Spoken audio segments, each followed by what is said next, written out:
Hello movie lovers, I'm continuing on today with my revisiting of the films of 1972, 50 years ago. What was the movie year like 50 years ago? What are my reactions 50 years ago till today? Because I saw most of these films in the movie theater in 1972. And today I'm going to discuss briefly Alfred Hitchcock's Frenzy. And this was touted as a return to form for Hitchcock. He had had three rather lackluster movies in Marnie, Torn Curtain, and Topaz that didn't do well at the public. Got some good reviews, some bad, but it was thought that he was off form after The Birds. Although Marnie does have some very passionate defenders through the years, it's not a movie I ever really cared for.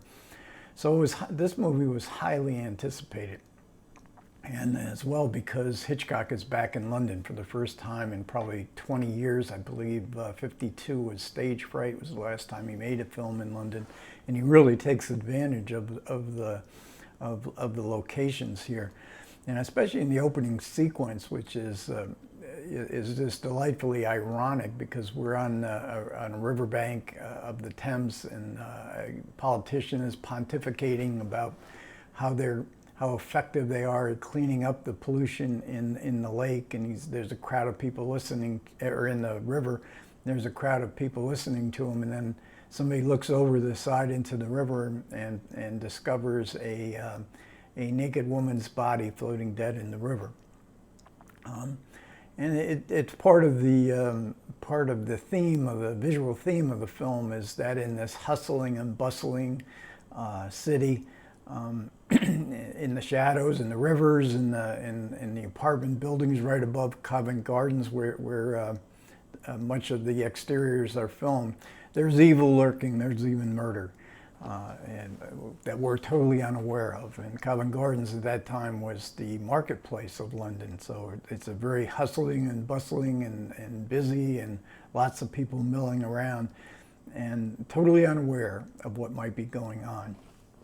Because this is a story of a serial killer, a necktie murder, and our hero, played by John Finch, is wrongly accused, and is often the preponderance of the circumstantial evidence certainly points to him as the killer, but we know he's not.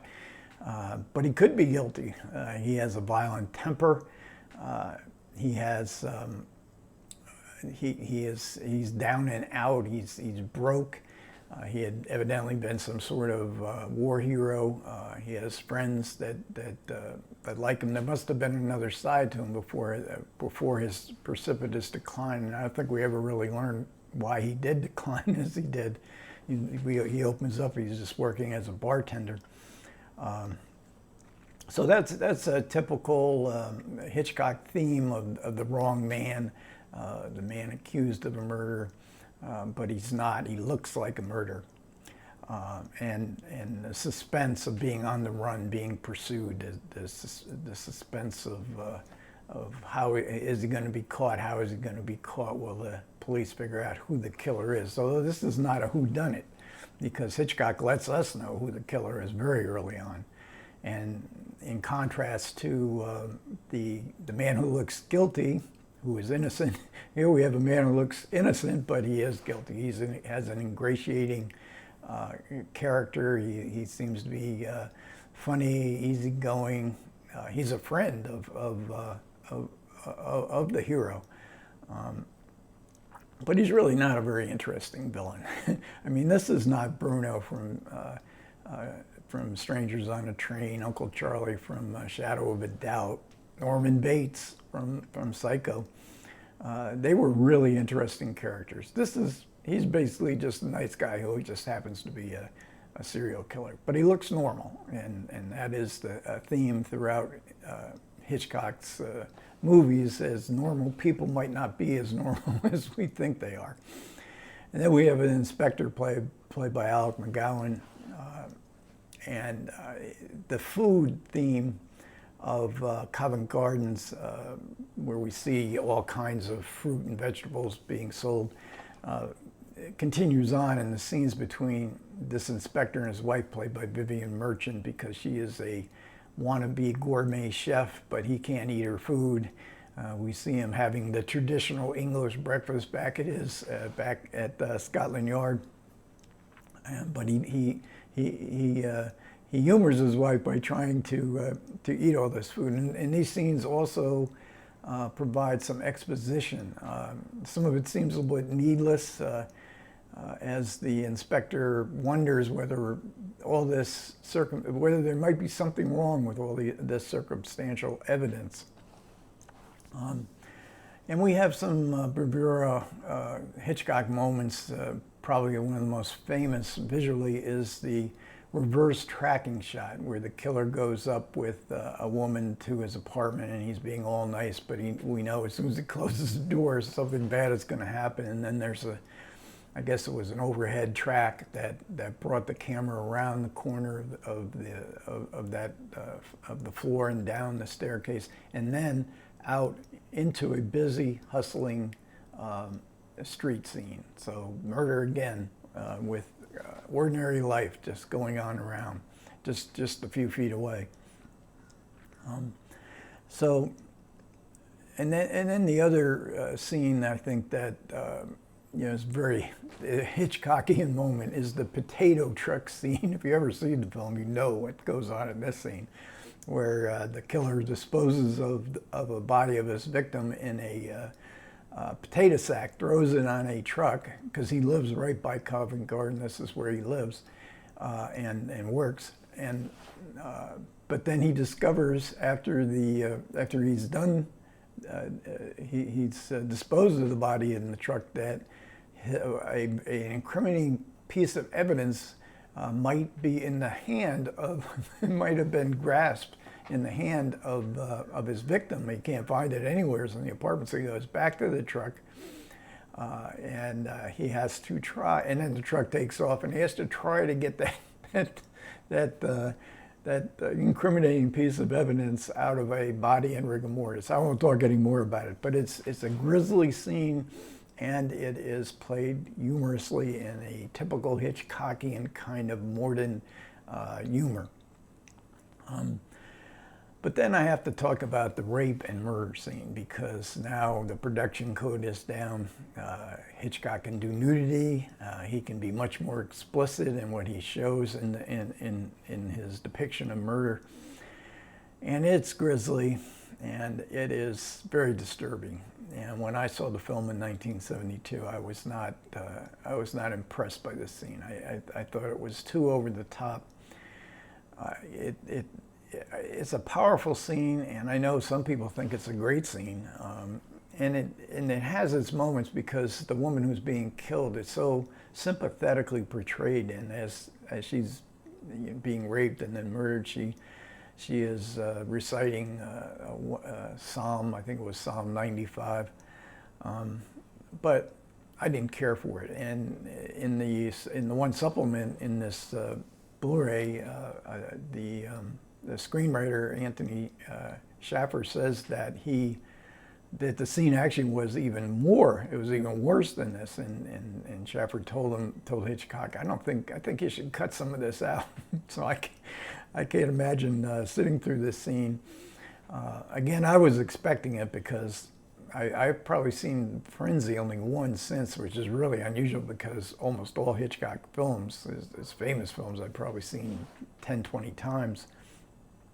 Some probably even more.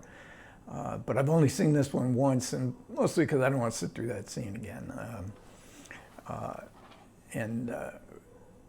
There's some terrific supporting players in the cast. We have Anna Massey, Barbara Lee Hunt, Jean Marsh from Upstairs Downstairs. She's very good as the prissy secretary in a matrimonial agency who is quite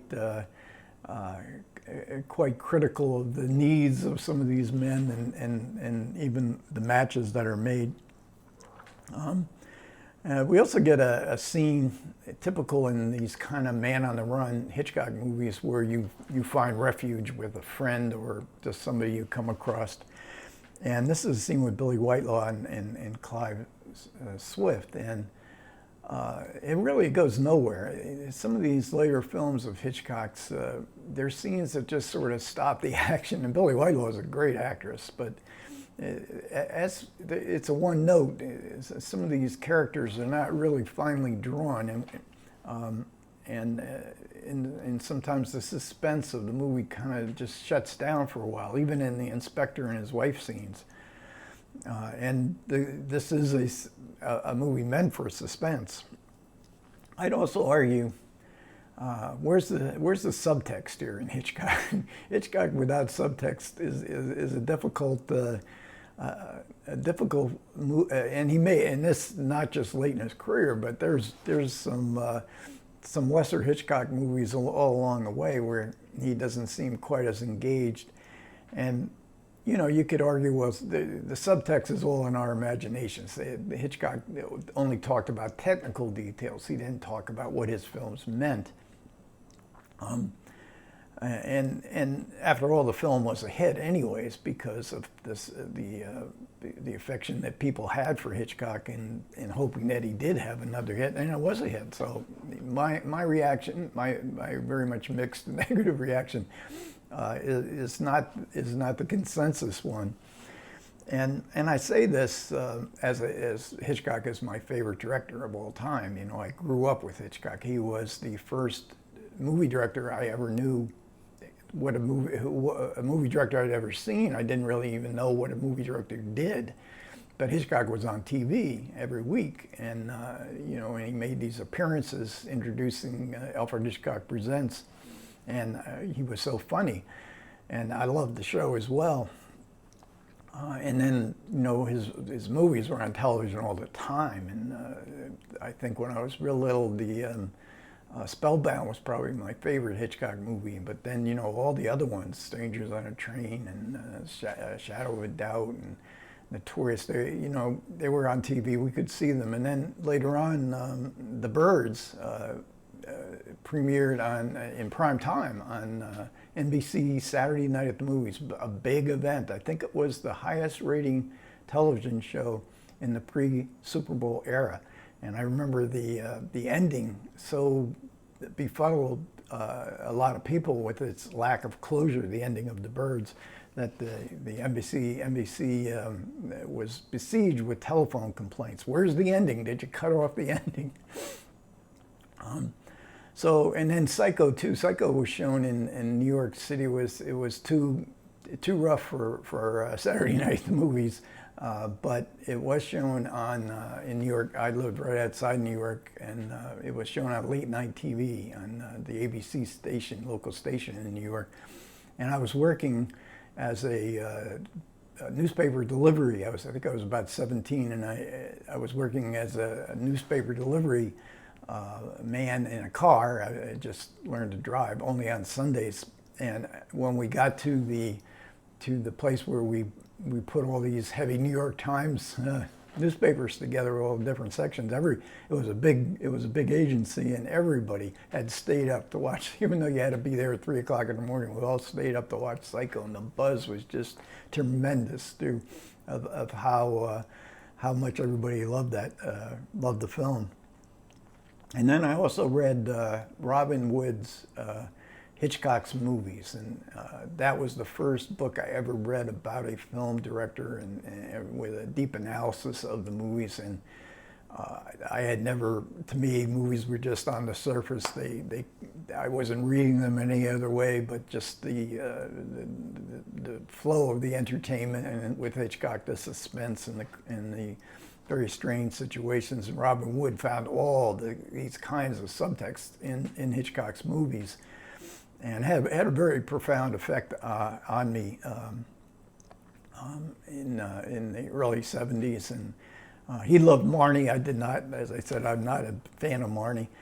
So Frenzy is a movie that, you know, Hitchcock only made one more film, Family Plot, which is marginal. It's a fun movie, but marginal to his career. Frenzy, some people say, is up there with his best. I would disagree with that, and I'm saying that as a great fan of Hitchcock's movies. But it's certainly worth seeing. It's a very interesting film and has some very good visual ideas in it. Okay, so next up, and the last one in this series of movies in 1972, can't see it too well, but that's The King of Marvin Gardens directed by Bob Rafelson, starring Jack Nicholson and Bruce Dern. And then I'll get to, after that, I'll probably get to the final two movies in that Criterion Louis Buñuel set. Okay, thanks a lot, everybody who managed to listen. I do appreciate it. Comments are welcome. Take care.